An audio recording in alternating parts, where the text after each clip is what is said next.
Sinisterism is about finding the primal aspects of the left-hand path, primal in history, primal in the psyche, thus obtaining truth.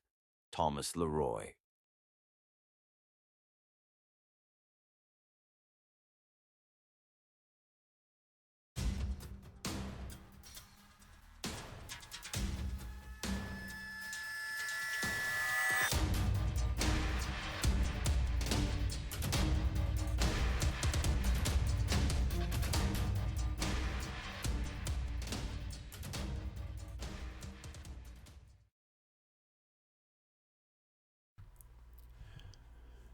Greetings, my friends, and welcome back to your dose of sinister heathenry. But for those new to the channel, I'm Thomas Leroy, founder of the International Left-Hand Path organization, the Sect of the Horn God.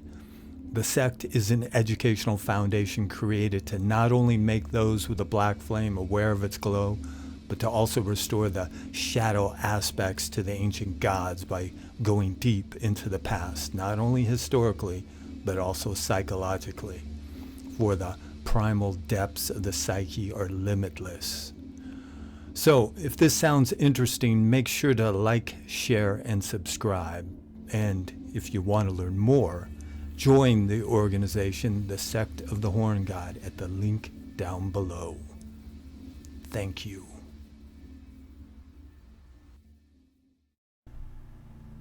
Now, I'm going to preface this video by stating that I am not a Bataille scholar, but I do know something about Dionysius, Nietzsche, and the left-hand path. Now, a few years ago, I had made a video about Acephale, the organization established by Bataille back in the late 1930s. Some say to counter the Wotan current that was going through Europe at the time with a Dionysian current. This whole idea I found absolutely fascinating.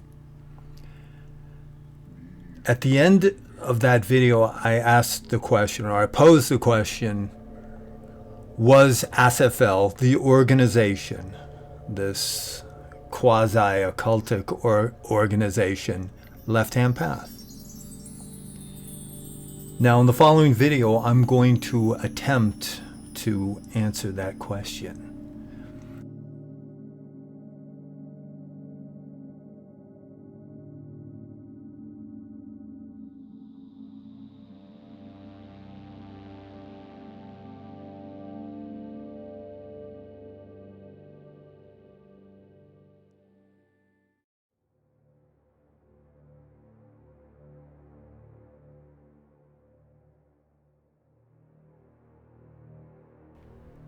In the ancient world where gods were perceived as living forces rather than abstractions, the Greek god Dionysius was a deity of both the terrible and sublime, a god who many of us on the left-hand path have in one fashion or another communed with.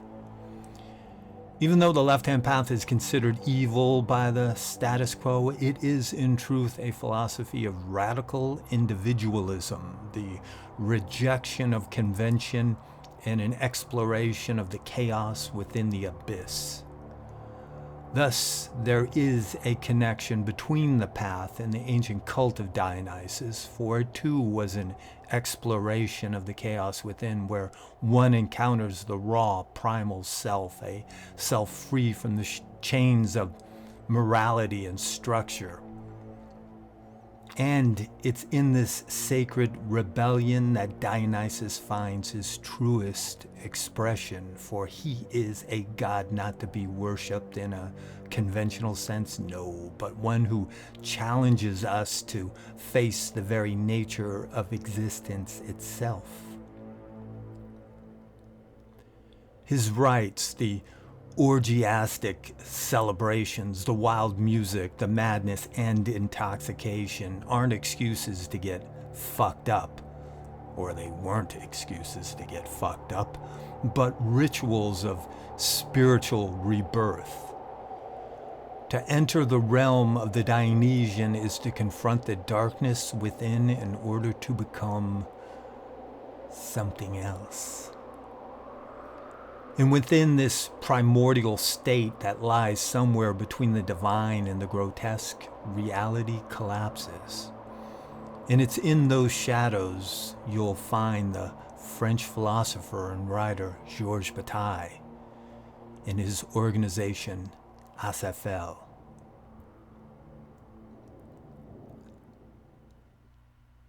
Founded in the 1930s, Acephale was not only a literary journal, but also a secret society that embodies Georges Bataille's darkest philosophies, a transgressive embrace of what lay beyond the law, beyond structure, and beyond the self.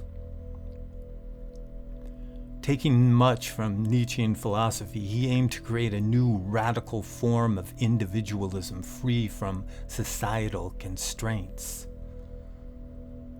But more than just an intellectual rebellion, Acephale became a living ritual, a symbol of the Dionysian madness that calls forth a complete reworking of the individual in order to uncover the primal divinity within.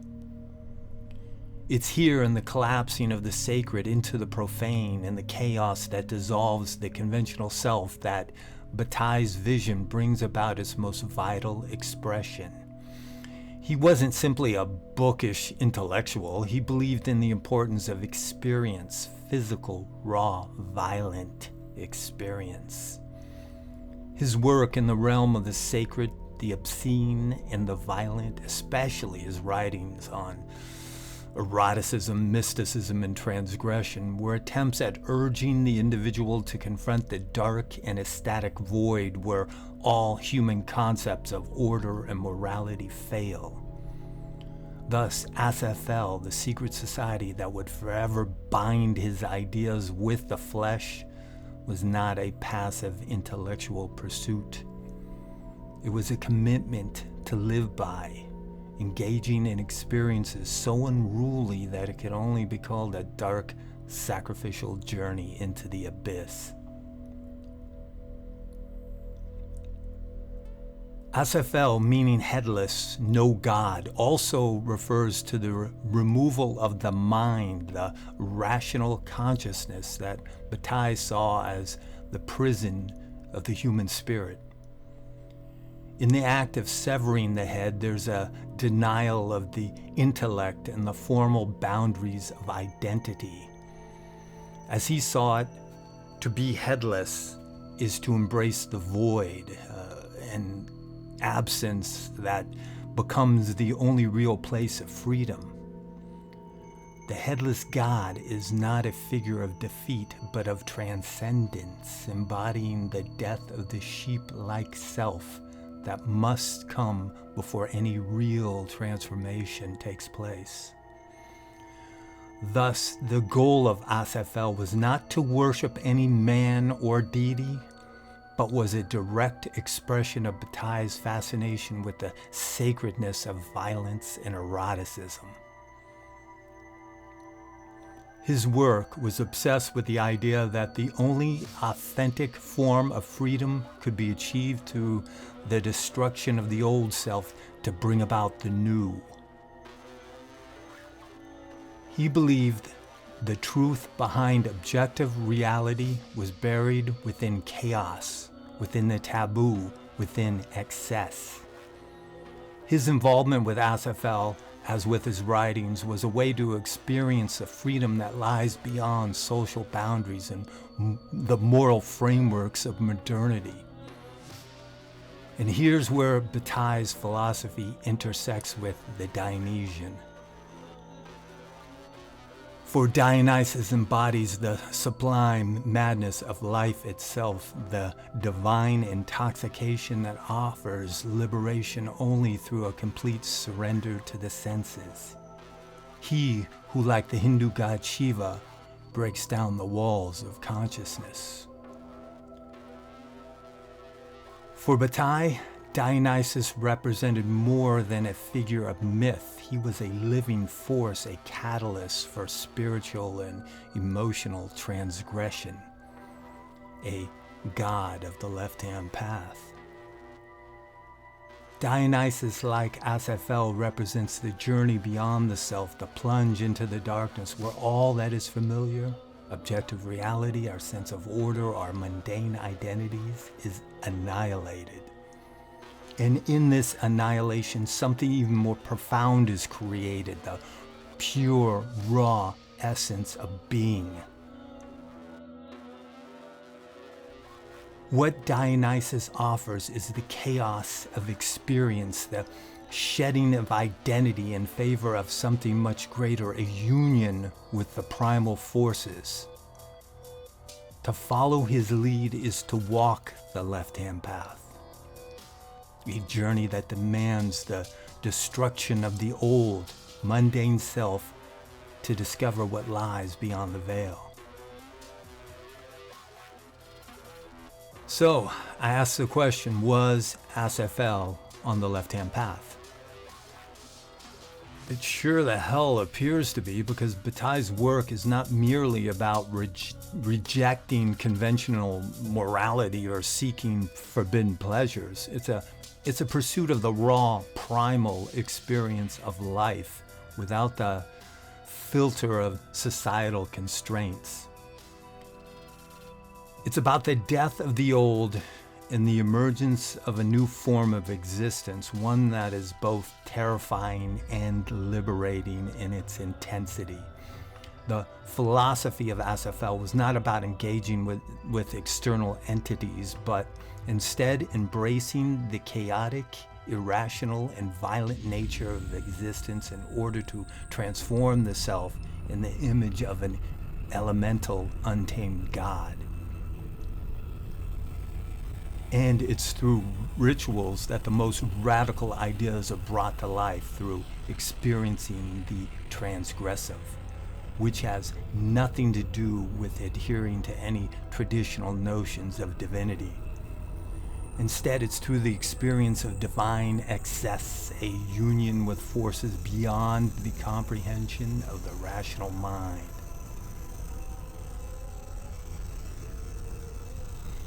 Thus, Acephale is one with the left-hand path because of one's total surrender, not to a higher God. Let me make that most clear, not to a higher God, but to the primal forces that live within oneself. The result is not salvation, but transformation, an alchemical transmutation of the self through chaos, through eroticism, through the violent expulsion of all that is conventional and safe. Paradoxically, it is connecting with the most ancient aspects of being to bring about something new.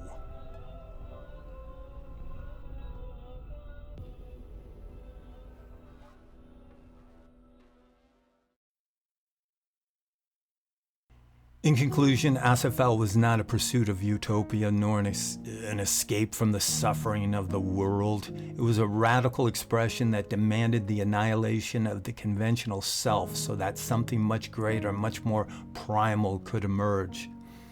It was a return to the source, a return to the Dionysian spirit that lies beneath the civilized self.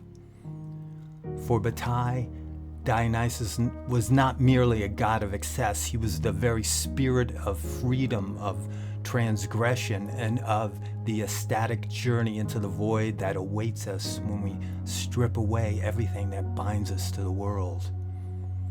And in this freedom, in this terrifying, intoxicating journey into the heart of chaos, we find a profound truth that speaks only to the headless, the ecstatic and infinite potential of what it means to be alive.